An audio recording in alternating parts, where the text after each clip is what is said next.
क्या आपने कभी सोचा है कि एक साधारण सा पौधा तुलसी, जिसे हर घर में पूजा जाता है, उसे देवी क्यों कहा गया?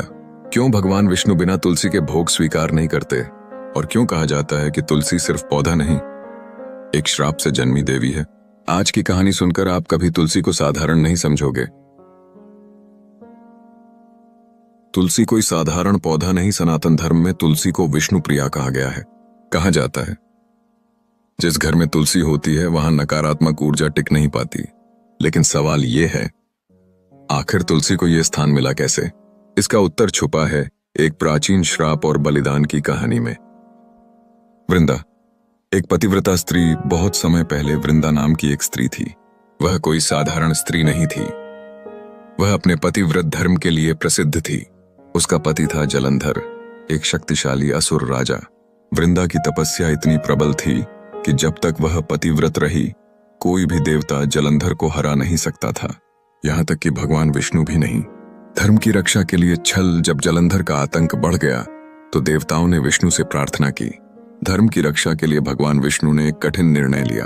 उन्होंने जलंधर का रूप धारण किया और वृंदा का पतिव्रत भंग हो गया। उसी क्षण जलंधर युद्ध में मारा गया। श्राप जिसने इतिहास बदल दिया। जब वृंदा को सच्चाई पता चली तो उसका हृदय टूट गया। क्रोध और पीड़ा में उसने भगवान विष्णु को श्राप दे दिया, जिसने मेरा धर्म तोड़ा वह भी पत्थर बन जाएगा। यही श्राप बना शालिग्राम शिला। तुलसी का जन्म वृंदा ने अपने प्राण त्याग दिए। भगवान विष्णु को अपने कृत्य पर गहरा पश्चाताप हुआ। उन्होंने वृंदा को वरदान दिया, तुम धरती पर तुलसी बनकर जन्म लोगी और बिना तुम्हारे मेरी पूजा अधूरी रहेगी। यहीं से वृंदा बनी तुलसी माता। इसलिए तुलसी है अमर इसी कारण। तुलसी को तोड़ा नहीं जाता, तुलसी को जल अर्पित किया जाता है। तुलसी के बिना विष्णु भोग स्वीकार नहीं करते। तुलसी विवाह किया जाता है। तुलसी केवल पौधा नहीं, वह त्याग, प्रेम और धर्म की मूर्ति है। अंत, सीख सनातन कहता है, जो दिखता है वह सब कुछ नहीं होता। एक छोटा सा पौधा पूरे धर्म का आधार हो सकता है। अगली बार जब आप तुलसी के सामने दीपक जलाएं तो याद रखना, आप एक देवी के सामने खड़े हैं।